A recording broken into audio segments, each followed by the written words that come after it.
તો વાત કરી દાહોદની તો દાહોદ દિલ્હી મુંબઈ કોરિડોર હાઈવેથી ખેડૂતો અસરગ્રસ્ત બન્યા છે। ત્યારે ખેડૂત આગેવાનો દ્વારા એક મીટિંગનું આયોજન કરવામાં આવ્યું હતું, જ્યાં મીરા ખેતી વસ્તી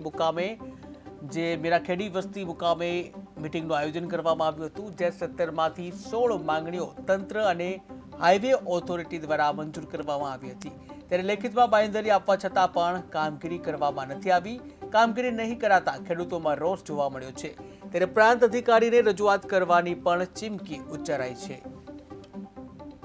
સરકાર દ્વારા ઝાલોદ તાલુકાના 14 ગામોમાં દિલ્હી મુંબઈ કોરિડોર હાઈવે પસાર કરવામાં આવતા જે અમારા 14 ગામોના આદિવાસી ખેડૂત ખાતેદારો હતા તેઓની મૂળભૂત સુવિધાઓ જે 16 જેટલી બાબતો છે છીનવાઈ જતા છેલ્લા 3 વર્ષથી અમારા ગરીબ આદિવાસી ખેડૂત ખાતેદારો લડાઈ લડતા જઈને આવી રહેલ હતા।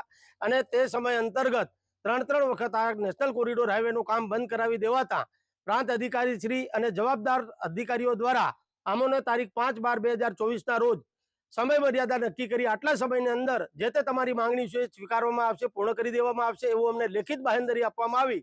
પરંતુ 3 મહિના પૂરા થઈ જવા છતાં આજ દિન સુધી કોઈ પણ બાબતનું સર્વે કે કોઈ પણ માંગણી અમારી સંતોષવામાં ન આવતા આજ રોજ 14 ગામોના જે અમારા અસરગ્રસ્ત આગેવાન ખેડૂત ખાતેદારો છે તેઓની મીટિંગ વસ્તી ખાતે મળેલ હતી અને તેમાં નક્કી કરવામાં આવેલ છે કે આવતીકાલ તારીખ 24 ફેબ્રુઆરીના રોજ પ્રાંત અધિકારી શ્રી ઝાલોદનો રૂબરૂ સંપર્ક કરી ચીમકી સાથેનું આવેદનપત્ર આપવામાં આવશે। કેન્દ્ર સરકાર દ્વારા ઝાલોદ તાલુકાના 14 ગામોમાં દિલ્હી મુંબઈ કોરિડોર હાઈવે પસાર કરવામાં આવતા જે અમારા 14 ગામોના